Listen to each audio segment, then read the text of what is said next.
तो हम first chapter basic maths discuss कर रहे थे। इसमें अभी हम डिस्कस करेंगे क्लास असाइनमेंट नंबर 1। ये जो सॉल्व एग्जाम्पल है ये आप खुद गो थ्रू कर लेना। ये बहुत इंपॉर्टेंट क्वेश्चंस है सॉल्व एग्जाम्पल में भी। See we will just go through them. Example 1, set A में 3 एलिमेंट्स हैं, तो इसके टोटल नंबर ऑफ सबसेट्स कितने आएंगे? So that we know already कि अगर किसी भी सेट में n एलिमेंट्स है तो उसके नंबर ऑफ सबसेट्स 2n आते हैं। So if a set has n elements then it will have 2n number of subsets। ठीक है, तो वैसे भी यहाँ पे 3 एलिमेंट्स है तो 2 3 8 सबसेट्स आएंगे इसके। तो इसके पावर सेट में टोटली 8 एलिमेंट्स रहेंगे। कौन कौन से आते हैं? तो सबसे पहला सबसेट 5 रहता है, बाद में एक एक एलिमेंट ले लो करली ब्रैकेट में, A B C single element, double element ले लो ए बी बी सी ए सी, और बाद में तीनों एलिमेंट ले लो द सेट इटसेल्फ। इस तरीके से हम पावर सेट और number of subsets find out कर सकते हैं। Next second example, we have to find out n of number of elements in power set of 5 and that is equal to 4, ऐसा हमें कहा गया। तो ये थोड़ा सा सोचने लायक क्वेश्चन है। बहुत बार ये थोड़ा सा डिफिकल्ट लगता है स्टूडेंट्स को। Number of elements in power set of 5 ऐसे पूछा गया और वो इक्वल टू 4 आता है, ये हमें प्रूव करना है। तो सबसे पहले हम P ऑफ 5 फाइंड आउट करेंगे। तो अगर ये एक नल सेट है, एम्प्टी सेट है, इसका हमें पावर सेट लेना है। इसका हमें पावर सेट अगर लेना है तो इसमें कुछ भी एलिमेंट्स नहीं है, तो इसका पहला सबसेट आएगा 5 और दूसरा सबसेट आएगा इन करली ब्रैकेट 5 द सेट इटसेल्फ। तो ये आएगा ये जो 5 है, मतलब 5 is equal to curly bracket, इसके 2 सबसेट आए। ठीक है, तो ये हो गया हमारा 5 का पावर सेट। इसको अगर हमने करली ब्रैकेट में डाल दिया तो इसको हम डिनोट कर सकते हैं P ऑफ 5। P ऑफ 5 ए रहेगा जिसमें 2 एलिमेंट आएंगे, एक 5 और दूसरा करली ब्रैकेट में 5। और इसका फिर से और एक पावर सेट अगर लेना है P ऑफ 5, तो फिर क्या होगा? तो हर एक बार हमें सबसेट रहता है एम्प्टी सेट। ओके, ये पहला एलिमेंट 5 है, उसको करली ब्रैकेट में डाल दो। ये दूसरा एलिमेंट करली ब्रैकेट में 5 है, तो उसका एक सेट बनाओ। और फिर ये जो पूरा सेट है, पूरा सेट 5 कॉमा इन करली ब्रैकेट 5, इसको हम ऐसा लिख सकते हैं। तो टोटल इसमें कितने एलिमेंट्स आएंगे? 4। अभी बहुत सिंपल है, देखो इस सेट में टोटल 0 एलिमेंट्स थे, तो उसके पावर सेट में 2 2 एलिमेंट्स आएंगे। अभी इस सेट में टोटल 2 एलिमेंट्स है, तो उसके पावर सेट में 2 4 एलिमेंट्स आएंगे। तो इसीलिए इसमें जो नंबर ऑफ एलिमेंट्स है इन P ऑफ 5 में, वो कितने हमें मिले? We have got them is equal to 4। ठीक है, तो थोड़ा सा समझने में डिफिकल्ट है, लेकिन आपको ऐसा पहचानना है कि सबसे पहले हमें लेना है नल सेट, एम्प्टी सेट जिसमें 0 एलिमेंट्स रहते हैं। तो उसके पावर सेट में 2 एलिमेंट्स आएंगे। वो कौन से 2 आते हैं?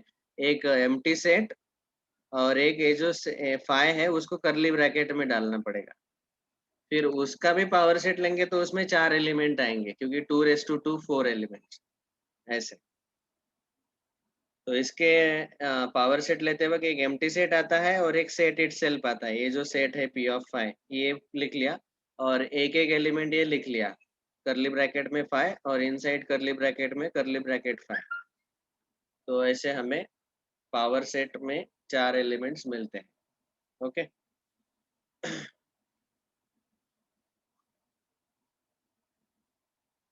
बाद में सॉल्व एग्जांपल 3 देखो। हमें ए यूनियन बी निकालने को बोला है। Set A is given, set A कैसा दिया हुआ है, set of all elements x such that x is equal to 2n+1 and n belongs to capital Z, n is an integer. वैसे ही b is a set of all elements x such that x is equal to 2n, so, n belongs to capital Z। और हमें पूछा गया कि a union b find out करो।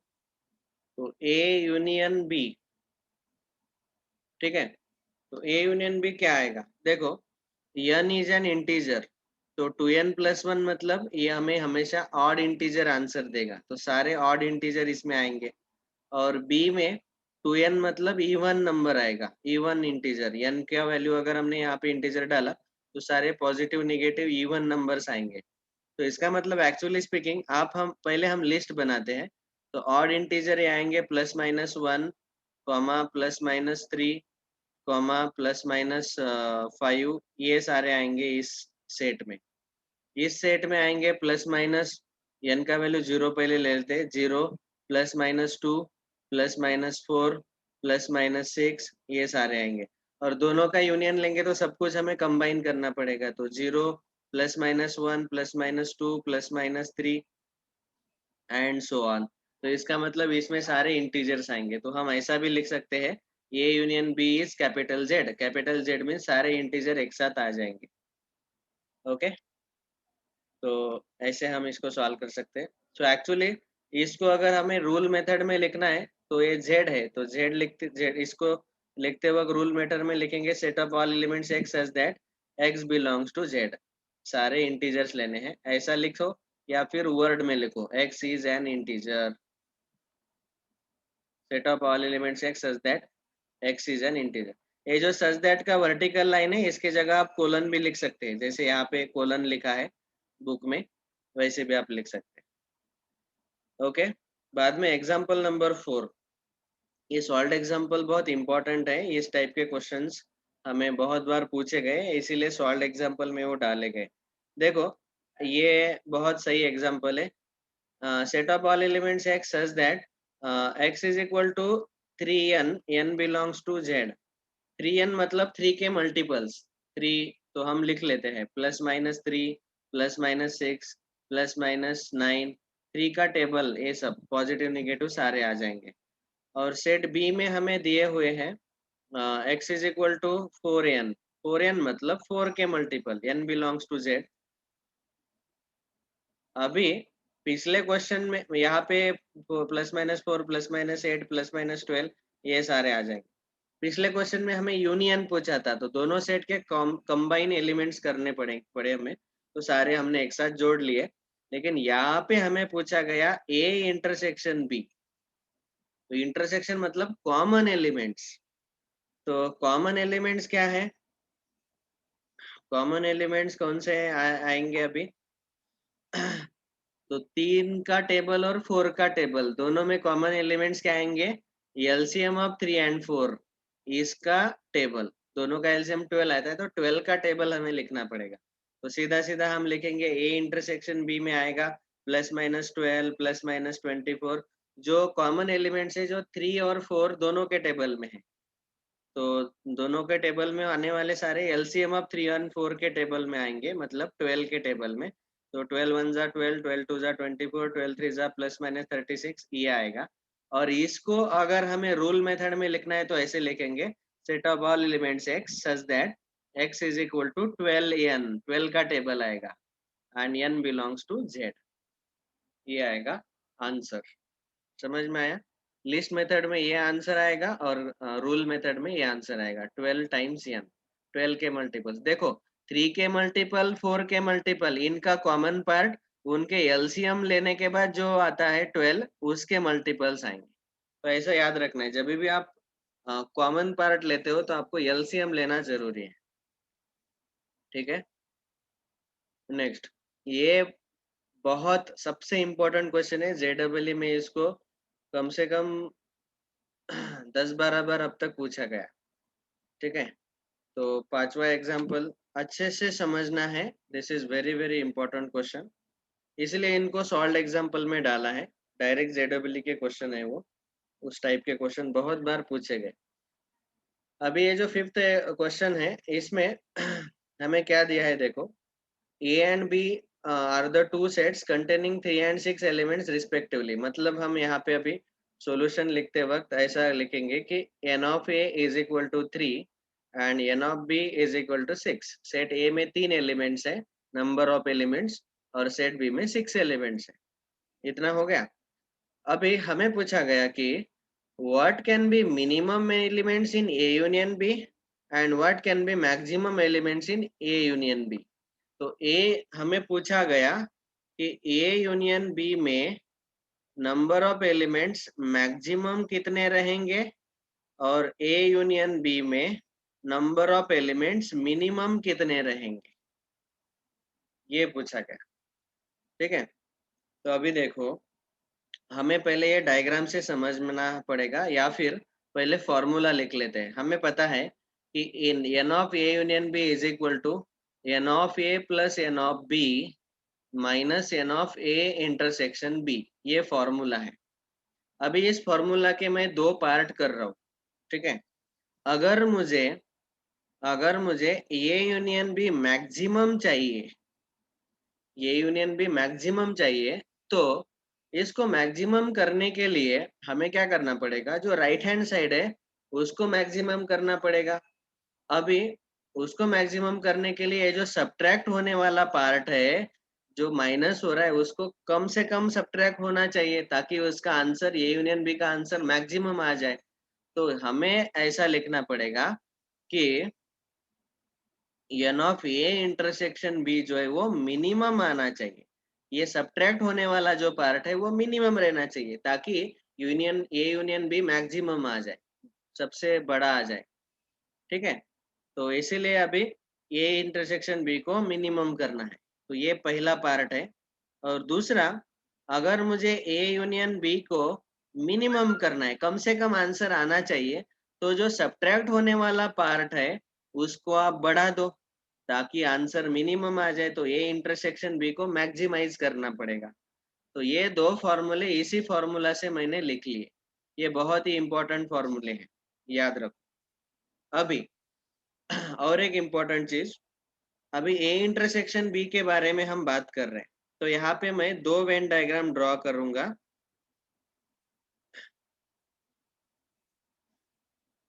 ए intersection B कब maximum रहता है और ए इंटरसेक्शन बी कब मिनिमम रहता है। तो देखो, यहाँ पे जो छोटा वाला सेट ए है वो मैंने सेट बी के अंदर डाल दिया, और यहाँ पे दोनों सेट ए और सेट बी दोनों अलग अलग लिखे, उनमें कोई कॉमन पार्ट नहीं है। तो यहाँ पे ए इंटरसेक्शन बी जो है ये मैक्सिमम रहेगा और उसमें नंबर ऑफ एलिमेंट्स 3 रहेंगे। और उस केस में आपको याद रखना है कि ए जो है वो कंप्लीटली बी के अंदर रहेगा, it will be the proper subset of B. तभी तो कॉमन पार्ट मैक्सिमम आएगा ना। दोनों में कॉमन पार्ट मैक्सिमम लाने के लिए जो छोटा वाला सेट है वो बड़े सेट के अंदर हमें डालना पड़ेगा। तो ये याद रखना है। पहला केस, ए इंटरसेक्शन भी मैक्सिमम है, वो जो छोटे सेट में जितने एलिमेंट्स है उतना आएगा। और अगर मिनिमाइज करना है कॉमन पार्ट, तो दोनों को पूरा अलग कर दो, तो नंबर ऑफ एलिमेंट्स मिनिमाइज किए हुए जो है वो पूरा 0 आएगा आंसर। ठीक है, तो मिनिमम वैल्यू इसका 0 आएगा। और मैक्सिमम वैल्यू कितना आया, जितने छोटे सेट में एलिमेंट्स थे उतना। छोटे सेट में, छोटा सेट यहाँ पे ए है, बड़ा सेट बी है, तो छोटे सेट में 3 एलिमेंट्स है, तो number of elements maximum common element ज्यादा से ज्यादा 3 ही आ सकते हैं ना। देखो, छोटे सेट में 3 एलिमेंट है, बड़े सेट में 6 एलिमेंट है, तो दोनों में कॉमन एलिमेंट ज्यादा से ज्यादा 3 ही आ सकते हैं, क्योंकि छोटे सेट में 3 तो एलिमेंट प्रेजेंट है। तो ये दो डायग्राम याद रखो। जब भी ए इंटरसेक्शन भी मैक्सिमाइज करना है, हमें मैक्सिमम लेना है, तो उस केस में जो छोटा सेट है उसमें जितने एलिमेंट्स आते हैं उतने एलिमेंट्स कॉमन इंटरसेक्शन में आएंगे, और उस केस में वेन डायग्राम ऐसे दिखेगा। ये पहला केस है। ओके, जहाँ पे ए इंटरसेक्शन भी मैक्सिमाइज आता है। और दूसरा केस ये है कि यहाँ पे दोनों डिसजॉइंट सेट है जिसमें इंटरसेक्शन 0 आएगा, इनका इंटरसेक्शन नल सेट आता है, तो यहाँ मिनिमम आएगा। बस अभी ये दो केस तो आपको पता चल गए, तो अभी फॉर्मूला यूज करो सीधा सीधा, और फॉर्मूला यूज करके आंसर लिख डालो। अभी फॉर्मूला से हमें पहला हमें निकालना है ए यूनियन बी मैक्सिमम। तो हमारा फॉर्मूला है n of A plus n of B minus n of A intersection B minimum. तो एन ऑफ ए हमें दिया हुआ है 3 प्लस एन ऑफ बी दिया हुआ है 6 माइनस ए इंटरसेक्शन बी मिनिमम कितना आता है 0। अभी अभी हमने इस सेकंड डायग्राम में देखा मिनिमम 0 आते हैं, तो 3 प्लस 6 9। तो ए यूनियन बी में मैक्सिमम एलिमेंट्स कितने आएंगे 9। और n of A union B maximum minimum अगर निकालने हैं तो वहां पे n of A plus n of B minus n of common वाले मैक्सिमाइज करो, तभी तो यूनियन मिनिमम आएगा। तो ये आएगा 3 प्लस 6 माइनस ये इंटरसेक्शन भी मैक्सिमम कितना आता है 3। तो 3 plus 6 9 minus 3 answer is 6। Okay, तो ये है आंसर। तो इन्होंने निकाल के भी दिया है कि ये यूनियन बी में मैक्सिमम एलिमेंट्स 9 आएंगे और ए यूनियन बी में मिनिमम एलिमेंट 6 आएंगे। तो पहला आंसर हमारा 9 आया, दूसरा 6 आया। ये सबको समझ में आ गया क्या? यस और नो? बोलो बोलो बोलो बोलो बोलो बोलो। Yes sir. ओके, तो ये लिख लो, अभी पांचवा एग्जाम्पल लिख लो, ये बहुत इंपॉर्टेंट है। ये फॉर्मूले वैसे ऑलरेडी हमारे बुकलेट में दिया है, तो बुकलेट मैंने ऑलरेडी आपको पीडीएफ सेंड कर दिया। आप याद रख सकते हैं कि ये इंटरसेक्शन भी इस केस में मिनिमम आएगा और यूनियन मैक्सिमम आएगा, और इंटरसेक्शन को मैक्सिमम लिया तो यूनियन का मिनिमम आंसर आएगा। ऐसे इसका स्क्रीनशॉट लेके रखो ताकि आपको ये याद रहेगा दोनों cases.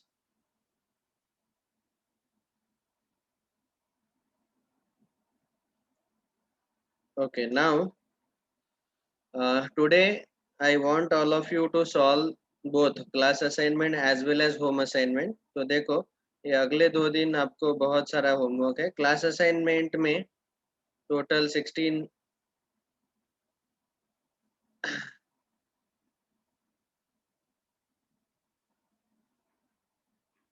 Class plus home assignment के टोटल 37 क्वेश्चन हो गए। होम असाइनमेंट में 37 और क्लास असाइनमेंट में 25। तो ये सारे क्वेश्चन अभी हमें सॉल्व करने हैं। तो इसमें मुझे हर साल अभी पता है कि जिस क्वेश्चन में डाउट आता है वो वाले क्वेश्चन में क्लास असाइनमेंट के डिस्कस कर लेता हूँ, बाकी के आप सॉल्व कर लेना।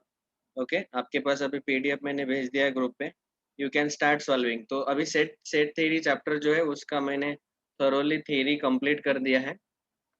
नाउ देखो पहला question, which of the following is true for sets. Sets क्या है? A collection of well defined objects, a collection of objects, a collection of well-defined objects which are distinct and distinguishable, all the above। वैसे देखा जाए तो all the above है, लेकिन हमें most correct answer चाहिए, तो मोस्ट करेक्ट आंसर है ऑप्शन सी। एक ही करेक्ट आंसर आएगा इसमें। ओके, तो ओनली कलेक्शन ऑफ ऑब्जेक्ट्स बोलेंगे तो फिर वो वेल डिफाइंड नहीं रह सकता। Collection of well defined objects तो करेक्ट है, लेकिन हमें पता है कि ऑब्जेक्ट अलग अलग और डिस्टिंग्विशेबल रहने चाहिए, उनका लिस्ट बनाते आना चाहिए। So most correct answer is option C. ठीक है, नहीं तो हम 9th स्टैंडर्ड में वैसे ऑप्शन ए का डेफिनेशन हमने देखा है, वो भी करेक्ट है, लेकिन यहाँ हमें सिंगल करेक्ट आंसर में मोस्ट करेक्ट आंसर टिक करना है, तो मोस्ट करेक्ट है ऑप्शन सी। नेक्स्ट देखो, x is a prime number, x is a natural prime number, और वो 3 और 5 के बीच में है। 3 और 5 के बीच में ऐसा कोई प्राइम नंबर है क्या? नहीं है, तो इसलिए ये आंसर आएगा void set, option C. Void set, zero set, empty set, null set, पहला टाइप देखा ना हमने, वाइड मतलब नल सेट, एम्प्टी सेट। बाद में ए और बी दिया हुआ है, ट्रू स्टेटमेंट क्या है? देखो बी के दोनों एलिमेंट ए में प्रेजेंट है, तो हम बोल सकते हैं कि B is a subset of A, option B is correct. तो ऐसे आप इजीली सॉल्व कर पाते हैं ये सारे क्वेश्चन, बहुत अच्छे क्वेश्चन है, इससे आपके सारे कंसेप्ट क्लियर होते हैं। ओके बाकी के क्वेश्चन आप सॉल्व कर लेना। Now I will just discuss wherever people have doubts. तो 7 क्वेश्चन बहुत सारे स्टूडेंट डाउट पूछते हैं, तो वो वाला मैं डिस्कस कर लेता हूँ। Class assignment number 1 question number 7। यहाँ पे सेट ए दिया हुआ है, set of all elements x such that x square equal to 4। तो एक्स स्क्वायर इक्वल टू 4 मतलब एक्स का वैल्यू आएगा +-2, तो एक आएगा 2, एक आएगा -2। लिस्ट मेथड में हमने लिख लिया। और बी जो है, बी में हमें दिया हुआ है set of all elements x such that x square -5x + 6 is equal to 0। इस क्वाड्रेटिक इक्वेशन को अगर आप सॉल्व करेंगे, अभी 10th स्टैंडर्ड वाले स्टूडेंट को पता है हम कैसे सॉल्व करते हैं इसको, फॉर्मूला मेथड से या फैक्टराइजेशन से। 6 के ऐसे दो फैक्टर जिनका एडिशन सब्ट्रैक्शन -5 है, -2 -3। इसका एक शॉर्टकट याद रखो कि एक्स स्क्वायर का कोएफिशिएंट अगर 1 है तो सीधे सीधे एक्स के वैल्यूज आएंगे, इनके साइन चेंज कर दो, जो फैक्टर्स आए हैं उनके साइन चेंज कर दो, वही एक्स के वैल्यूज आ जाते हैं। लेकिन एक्स स्क्वायर का कोएफिशिएंट 1 रहना चाहिए, उसी केस में ये साइन चेंज करके एक्स के वैल्यूज आ जाते हैं। तो इस सेट में आपको मिलेंगे 2, 3 ये दो एलिमेंट्स। अभी आप देख सकते हैं हमें क्या पूछा गया, ए यूनियन बी पूछा। तो ए यूनियन बी क्या आता है, ए यूनियन बी, तो 2 आएगा, -2 आएगा और 3 आएगा। 2 -2 3, that is option D is correct. -2 2 3, option D is the correct answer. Okay बाकी के तो इजी है। नेक्स्ट 9th क्वेश्चन बहुत सारे स्टूडेंट डाउट पूछते हैं, 9th वाला। N A is equal to, capital n A is equal to, हमें दिया हुआ है A into n, a into n such that, ये कोलन मतलब such that n is a natural number, n belongs to capital n is a natural number। तो अभी हमें पूछा गया कि n6 और n8 इनका इंटरसेक्शन निकालो। बिल्कुल सिंपल क्वेश्चन है। देखो यहाँ पे मुझे अगर n6 बोला गया तो ये आएगा 6 into n, where n is a natural number. तो 6n मतलब 6 के मल्टीपल, 6 का टेबल। तो 6 का टेबल लिख डालो, 6 1 जा 6, 6 2 जा 12, 18 कॉमा डॉट डॉट डॉट, ऐसे इनफाइनाइट एलिमेंट्स इसमें आएंगे। जब मैं n 9 बोलूंगा तो 9 into n is a natural number, तो n के जगह यहाँ n के जगह नेचुरल नंबर डालो, 9 1 जा 9, 9 2 जा 18, तो 9 18 27 एंड सो ऑन। अभी हमें n6 और n9 इनका इंटरसेक्शन पूछा है। अभी अभी हमने सॉल्व एग्जांपल में देखा कि अगर इंटरसेक्शन पूछा जाता है दोनों सेट का, ये 3 का टेबल था और ये 4 का टेबल था, तो दोनों का एलसीएम निकालो और एलसीएम का टेबल हमें लिखना है। दोनों में कॉमन एलिमेंट्स कौन से आते हैं, 3 4 जा 12 और 3 4 जा 12 और 4 3 जा 12। जो एलसीएम है दोनों का, एलसीएम का टेबल दोनों में कॉमन एलिमेंट्स आते हैं। तो वैसे ही यहाँ पे 6 का टेबल और 9 का टेबल, इन दोनों में कॉमन एलिमेंट्स आएंगे, इन दोनों के एलसीएम, 6 और 9 का एलसीएम कितना आता है बोलो? यस क्या आएगा 6 और 9 का एलसीएम? Very good 18। तो 18 आएगा, 18 का टेबल लिख लो, 18 1 जा 18, 18 2 जा 36, 18 3 जा 54 एंड सो ऑन। और इसको अगर रूल मेथड में लिखना है तो उसको हम लिखेंगे 18n such that n belongs to n। और इसको अगर इस नोटेशन में लिखना है तो उसको लिखेंगे n18। ओके n6 मतलब 6 का टेबल, n9 मतलब 9 का टेबल, तो n18 मतलब n18 का टेबल, तो n18 इसका आंसर आएगा। करेक्ट है क्या? अर गलत हो गया, ये 8 लेना है हमें, मैंने 9 लिया। ठीक है ये 8 लेते हैं, 8 का टेबल, आई एम सॉरी। सो 8 का टेबल, 8 1 जा 8, 8 2 जा 16, 8 2 जा 24। अभी इसका इंटरसेक्शन लेना है, तो 6 और 8 का एलसीएम कितना आता है देखो। 6 और 8 का एलसीएम 6,8, दोनों का एलसीएम लिस्ट कॉमन मल्टीपल। आप चाहे तो दोनों का टेबल भी देख सकते हो। 24 आएगा, 6 4 जा 24 एंड 8 3 जा 24। लोएस्ट कॉमन मल्टीपल कितना आता है? 24। तो इसका मतलब हमें 24 का टेबल लिखना पड़ेगा। 24 48 72 ये आएगा। तो 24 टाइम्स n, तो n24 इज अवर आंसर। तो n6 और n8 इन दोनों का कॉमन पार्ट आएगा n24, 24 का मल्टीपल। इंटरसेक्शन लेना है मतलब एलसीएम लेके दोनों का जो आता है उसका टेबल लिखना है। ओके, समझ में आया सबको? 9th वाला क्वेश्चन। यहाँ कोलन के जगह मैंने वर्टिकल लाइन लिखा, सच दैट उसको आप कोलन भी लिख सकते हैं। तो अभी मैंने सफिशिएंटली एक्सप्लेन कर दिया। हाँ, 11th क्वेश्चन बहुत सारे स्टूडेंट डाउट पूछते हैं। 11th,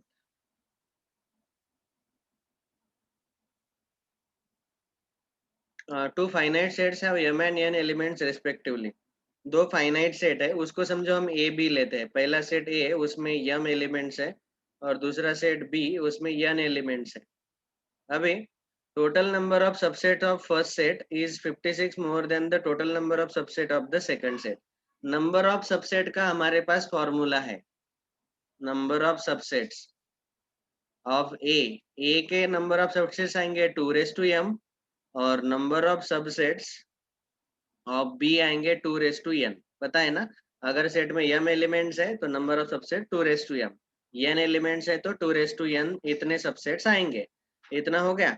अभी हमें कंडीशन दिया है कि number of subsets of first set मतलब 2m is equal to 56 more than the total number of subset in the second set. Second set में जितने भी नंबर ऑफ सबसेट है उससे 56 ऐड करो, तो वो आपको 2m मिलेगा। ठीक है, 56 more than the number of subsets in the second set. तो ये इक्वेशन मिल गया। अभी इस इक्वेशन को सेटिस्फाई करने वाले m और n के वैल्यूज फाइंड आउट करो। The values of m and n respectively are. तो अभी ऑप्शन में से उठा के देखो सीधा सीधा। ऑप्शन ए में हमें दिए हैं 7 6, तो यहाँ पे लेफ्ट में 2 7, 2 7। आपको 2 के पावर्स एक्चुअली याद रखने हैं। 2 1 2, 2 4, 2 3 8, 2 4 16, 2 5 32, 2 6 64, 2 7 128, 2 8 इसका डबल 256, 2 9 512 और 2 10 1024। ये 10 के 10 नंबर याद रखो। अभी 2 7 128 आएगा, तो 128 इज इक्वल टू 2 6 कितना आता है? 2 6 64, 64 प्लस 56, दोनों का आंसर मैच हो रहा है का इक्वल नहीं आ रहा है, मतलब ये आंसर हमारा गलत है। बी, लेफ्ट हैंड साइड में 2m है, बी में क्या दिए है? 6 3। तो एम एन के वैल्यूज, एम का वैल्यू 6 अगर डाला मैंने तो 2 6 32 आएगा लेफ्ट हैंड साइड, और सॉरी 64 आएगा। और 2 3 प्लस 56, 8 प्लस 56, ये 64 आता है। तो दोनों लेफ्ट हैंड साइड और राइट हैंड साइड इसके लिए ट्रू आ रहे, तो m और n के वैल्यू 6 और 3 आएंगे। हमने क्या किया, ये जो कंडीशन है इसमें m कॉमा n के वैल्यू सब्स्टिट्यूट करके देखा, लेफ्ट हैंड साइड और राइट हैंड साइड किसके लिए करेक्ट आता है, तो 6,3 के लिए करेक्ट आ रहा है। m का वैल्यू 6 डाला तो लेफ्ट हैंड साइड 64 आ रहा है, और n का वैल्यू 3 डाला तो राइट हैंड साइड भी 64 आ रहा है। तो इसीलिए m और n 6,3 रहेंगे। So option B is correct. Okay, तो ये ऐसे कंडीशन बनाओ और फिर वहाँ ऑप्शन देख के चेक करो कि m और n कौन से सेटिस्फाई करते हैं। ये था क्वेश्चन नंबर 11। All right. हाँ, ये वाला जो अभी अभी हमने देखा 13th क्वेश्चन भी बहुत सारे स्टूडेंट, इस 13 क्वेश्चन में एन ऑफ ए 10 है और एन ऑफ बी 15 है। ये छोटा सेट है, ये बड़ा सेट है। अभी हम ही पूछा गया कि n of A union B अगर मैंने x लिया तो ये x का वैल्यू कहाँ से कहाँ तक आएगा? तो आपको पता है कि ए यूनियन बी जो है उसका मैक्सिमम वैल्यू अगर निकालना है तो हमें फॉर्मूला है n of A plus n of B minus n of A intersection B minimum.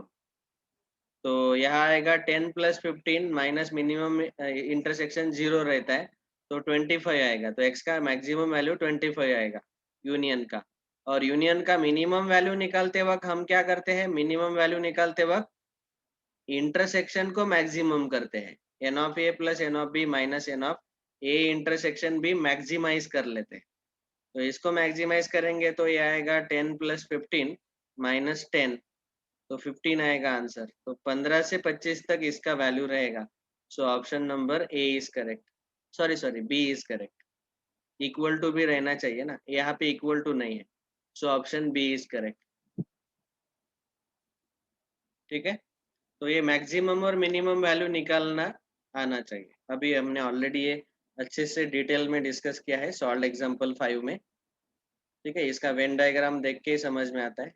आप चाहे तो सीधा एक चीज याद रख सकते हैं कि ए यूनियन बी का मैक्सिमम आंसर जो है वो इन दोनों का सम आता है 3 plus 6 n of A plus n of B आता है। और मिनिमम वैल्यू जो बड़ा वाला सेट है जिसमें जितने एलिमेंट्स है वो आंसर आता है। तो बड़े वाले सेट में 6 एलिमेंट थे तो 6 आया उसका मिनिमम वैल्यू। वैसे यहाँ पे भी देखेंगे आप कि दोनों का सम लिया 10 और 15 तो 25 मैक्सिमम आंसर आया। और जो बड़ा वाला सेट है वो मिनिमम वैल्यू आता है ए यूनियन बी का। ओके, ये शॉर्टकट भी आप याद रख सकते हैं सीधा सीधा। इतना फॉर्मूला में डाल के सॉल्व करने के अलावा अच्छा है डायरेक्ट दोनों का सम ले लो, वो मैक्सिमम वैल्यू आता है। और दोनों में से जो बड़ा नंबर है 10 और 15 में बड़ा नंबर 15 है तो वो मिनिमम वैल्यू आएगा ये यूनियन बी का। ठीक है, ये शॉर्टकट भी याद रख सकते हैं। व्हाइट बोर्ड खत्म हो गया हमारा, व्हाइट बोर्ड ऐड कर देते हैं। बाद में क्लास असाइनमेंट में बहुत सारे स्टूडेंट्स को इस क्वेश्चन में भी डाउट आते हैं। ये वाला क्वेश्चन हम शॉर्टकट सॉल्व कर सकते हैं वेन डायग्राम का यूज करके। तो अभी ध्यान से सुनो, वर्ड प्रॉब्लम जो हमने कल आखिरी आखिरी में सॉल्व किए थे, कल at the end of the class में याद आ रहा होगा आपको कि कैसे हम इजीली सॉल्व कर सकते हैं। अमॉन्ग 1000 फैमिलीज 40% रीड न्यूज़पेपर ए। टोटल 3 टाइप के न्यूज़पेपर है ए बी सी, जो भी होंगे, जो भी नाम आप दे दो, Times of India etcetera. A B C 3 newspaper है, टोटल 1000 फैमिलीज है। उसमें से 40% read newspaper A, 20% read newspaper B, 10% read newspaper C, 5% read both A and B, 3% both B and C, 4% both A and C, and 2% read all three newspaper. Then number of families which read only newspaper A is. तो ये हमें निकालने को बोला है। देखो अभी total families कितने हैं 1000। तो हमें ये रीड न्यूज़पेपर ए रीड करने वाले कितने हैं? एन ऑफ ए 40%। तो 40% 1000 के 40% आएंगे 40 अपॉन 100 इंटू 1000। तो वो कितने आएंगे? 400। N of B read newspaper B read करने वाले 20% है तो 20 अपॉन 100 इंटू 1000। हर बार जब हम ये परसेंटेज को नंबर में कन्वर्ट करेंगे तो मल्टीप्लाई बाय 10 करना पड़ेगा। तो मैं अभी सीधा सीधा लिखता हूँ, एन ऑफ सी कितना आएगा? सी रीड पेपर 10% तो 100 आएंगे। N of A intersection B, A और बी दोनों कॉमन लिखने पढ़ने वाले न्यूज़पेपर 5% है तो 50 आएंगे total families. B intersection C, B और सी पढ़ने वाले 3% है तो 30 फैमिलीज। और n of A intersection C, A और सी कॉमन पढ़ने वाले 4% है तो 40 फैमिलीज। और तीनों पढ़ने वाले A intersection B intersection C 2% है तो 20 फैमिलीज आएंगे। ये सबको समझ में आ गया होगा। परसेंटेज 1000 के परसेंटेज है ना, वो तो 1000 का 40%, 20%, 10%, 5% हमने निकाल लिया। 10 से मल्टीप्लाई करो एक्चुअल आंसर आ जाता है। अभी इसका हम वेन डायग्राम ड्रॉ करेंगे। हमें पूछा गया कि ओनली ए न्यूज़पेपर रीड करने वाले कितने फैमिलीज है। तो अभी देखो यहाँ पे टोटल हमें ये 1 2 3 4 5 6 7 8 8 ब्लैंक स्पेसेस मिल रहे हैं। ये समझो सेट ए है, सेट बी है, सेट सी है और ये यूनिवर्सल सेट है। तो टोटल 8 ब्लैंक स्पेसेस मिल रहे हैं। 1000 फैमिलीज है, उसमें अभी हमें नंबर फिलअप करने हैं। तो नंबर फिलअप करते जाएंगे। तो तीनों में कॉमन वाले पहले ये फिलअप करो। तो ये 20 है, तीनों में कॉमन 20, एबीसी में कॉमन। ओके, अभी देखो ए और बी दोनों में कॉमन जो है वो 50 है।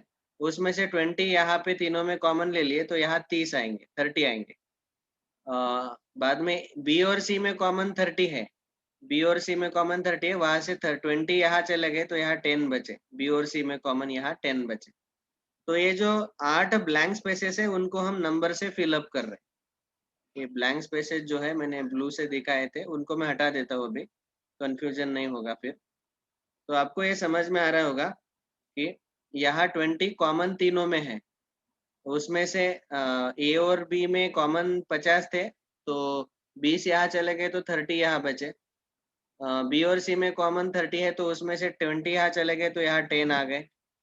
फिर ए और सी में, ये जो सेट सी है, सी में कॉमन, ए और सी में कॉमन है टोटल 40, उसमें से 20 यहाँ बीच में चले गए तो यहाँ 20 आएंगे। अभी टोटल सेट ए में 400 आने चाहिए। तो उसमें से 20 20 30, ये 20, ये आप देख पा रहे यहाँ पे, ये 20 20 और ये 30, ये तीनों जो है वो सेट ए में है पहले से ही। तो कितने हैं वो, 330 प्लस 40 70, 70 पहले से ही है। तो यहाँ सेट ए में कितने आएंगे, 400 है ना टोटल। तो 400 में से 70 माइनस करो तो 330 आएंगे। तो अभी हमारा आंसर आ गया। हमें क्या चाहिए था, ओनली न्यूज़पेपर ये पढ़ने वाले कितने लोग हैं, तो 330 है ये। अभी इसी क्वेश्चन में मैं बहुत सारे क्वेश्चन पूछ सकता हूँ। ओनली सी न्यूज़पेपर पढ़ने वाले कितने आएंगे। तो आपको पता है कि टोटल सी में 100 लोग आते हैं, तो उसमें से ये 20 20 और 10, 50 कम कर दो तो यहाँ 50 आएंगे, ओनली सी वाले 50।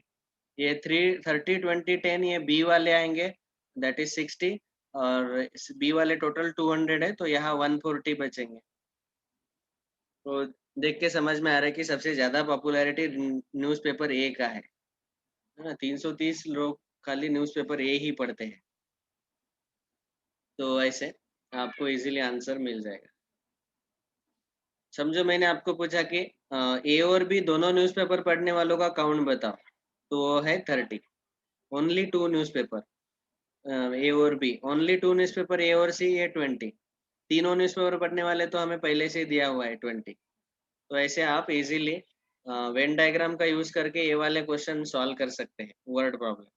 ये महाराष्ट्र बोर्ड के एग्जाम में सेट थ्योरी जो 11th स्टैंडर्ड का एग्जाम होता है उसमें 4 मार्क का क्वेश्चन है ये। लेकिन जब हम इसको डायग्राम से सॉल्व करते हैं तो सीधा सीधा ऐसे शॉर्टकट से सॉल्व हो जाता है। 2 मिनट में आंसर आ जाता है, ज़्यादा से ज़्यादा 2 मिनट, मिनिमम 1 मिनट, अगर आपने ज़्यादा से ज़्यादा प्रैक्टिस किया है इसका। Okay, so now with this I stop here today. मैंने सफिशिएंट क्वेश्चन डिस्कस कर लिए अभी। Now you can solve class assignment and home assignment 1, और जो भी डाउट्स है वो हम कल डिस्कस करेंगे। Thank you all very much. Please keep on telling all your friends that sir has started 11th standard classes very nicely.